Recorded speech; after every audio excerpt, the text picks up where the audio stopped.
Hello student, in this video we will discuss on the topic that is the Witt's theory of chromophore and auxochrome.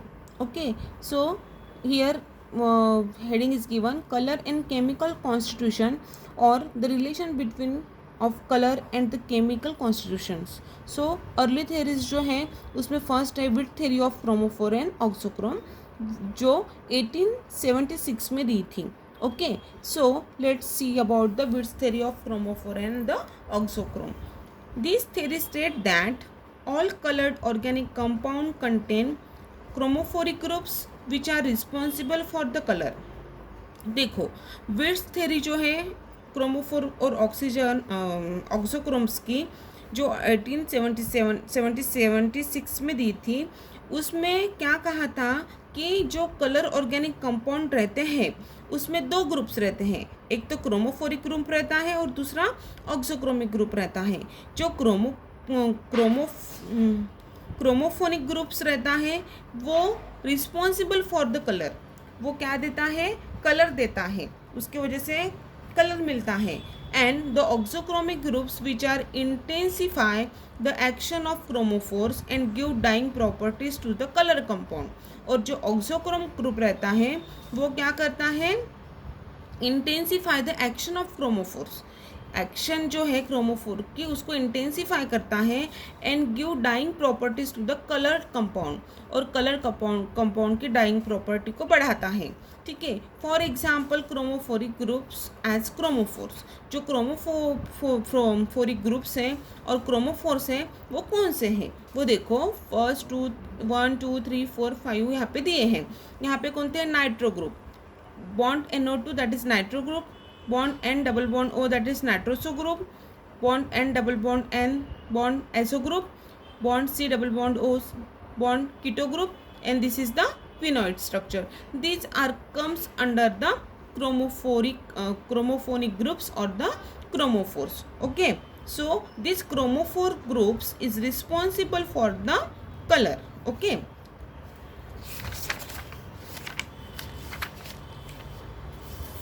Now example of the auxochromic group. अभी हमने chromophoric group के example देखे थे, अभी देखें examples of the auxochromic group. देखो example of auxochromic groups that is OH hydroxyl group, bond NH2 amine group, NHR that is substituted amino group, then bond Cl that is chloro group. These are the auxochromes. Okay, these are the auxochromes, or we can say the examples of the auxochromic group.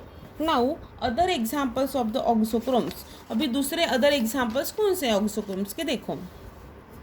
First strongly salt forming acidic और basic group, जिसमें strongly salt form करते हैं acid और basic group में, वो कौन से है देखो, SO3H sulphonic acid, okay, bond COH that is carboxylic acid, bond NR2 that is NN disubstituted amino group, and these groups have the no auxochromic properties. इसमें ये जो ग्रुप्स हैं वो क्या करते हैं, उसमें ऑक्सोक्रोमिक प्रॉपर्टीज नहीं होती है.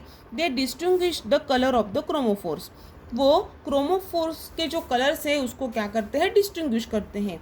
Now let's see the importance of the auxochromes. Auxochromes की इम्पोर्टेंस क्या है.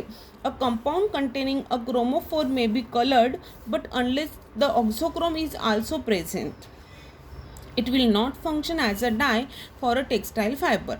देखो जो ऑक्सोक्रोम का जो इम्पोर्टेंस है उसमें क्या कह रहे हैं कि जो कंपाउंड है उसमें क्रोमोफोर मे बी कलर्ड, बराबर है, अ कंपाउंड कंटेनिंग क्रोमोफोर में बी कलर्ड. ऐसे कंपाउंड जिसमें क्रोमोफोर रहता है वो कलर्ड होते हैं, but unless the auxochrome is present. कब, जब उसमें क्या रहता है, ऑक्सोक्रोम प्रेजेंट रहता है तब. Okay, it will not function as a dye for a textile fibre, but वो टेक्सटाइल फाइबर में डाई करके फंक्शन नहीं करते हैं, जैसे बेंजीन है. ठीक है, देन ट्राई नाइट्रोबेंजीन, ये ट्राई नाइट्रो ग्रुप है, NO2 group is attach to the benzene ring. Okay, compound with chromophore only. Okay, और ये जो है वो फिनॉल ग्रुप है, बेंजीन रिंग को क्या अटैच है, OH ग्रुप अटैच है, that is the auxochrome only. Okay, and picric acid that is the benzenic ring, NO2, NO2, OH and NO2. That is the picric acid. That is the chromo plus oxochrome. This is the die. ये क्या है? Not are the dry, मतलब benzene, try nitrobenzene, phenol, ये die नहीं है. देखो, जब वो क्रोमोफोर और ऑक्सोक्रोम है तभी वो क्या है? डाई है. बराबर है. बेंजीन वो डाई है क्या? नहीं है. जैसे यहाँ पे ट्राई नाइट्रोबेंजीन है कंपाउंड, वो उसमें सिर्फ क्रोमोफोर ही प्रॉपर्टी है, मतलब वो कलर ही देता है. और ये क्या करता है? फिनॉल सिर्फ ऑक्सोक्रोम की प्रॉपर्टी देता है.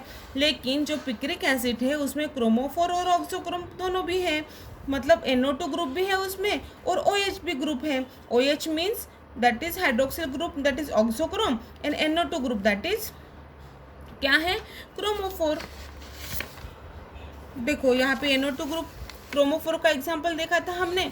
ओके, और यहाँ पे जो है OH ग्रुप वो ऑक्सोक्रोम का. मतलब in the structure of the picric acid it consist of the both the functional group, so it having the chromophoric and oxochromic property, so it is considered as a die. Okay, now chromogen क्या है? A chromophore containing compound is called as a chromogen. जो chromophore में यदि क्रोमोजन रहते हैं,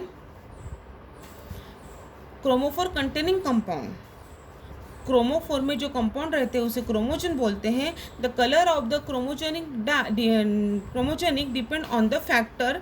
और जो colour जो क्रोमोजेनिक जो रहते हैं वो किसके ऊपर रहते हैं? डिपेंड फैक्टर्स पे. जैसे nature of the auxochrome, nature of number of auxochrome and the position of auxochrome. यदि क्रोमोजन उसमें रहता है लेकिन उसमें यदि ऑक्सोक्रोम ही क्रोमोजन होने के बाद भी उसमें यदि ऑक्सोक्रोम नहीं रहेगा तो वो डाई करके एक्ट नहीं करेगा. So the colour of the chromogenic depend on, जो कलर रहता है वो क्रोमोजेनिक, वो ये तीन फैक्टर के ऊपर डिपेंड करता है. वो एक है nature of the auxochrome, number of auxochrome and the position of the auxochrome. Okay, so this is all about the Witt's theory. Thank you.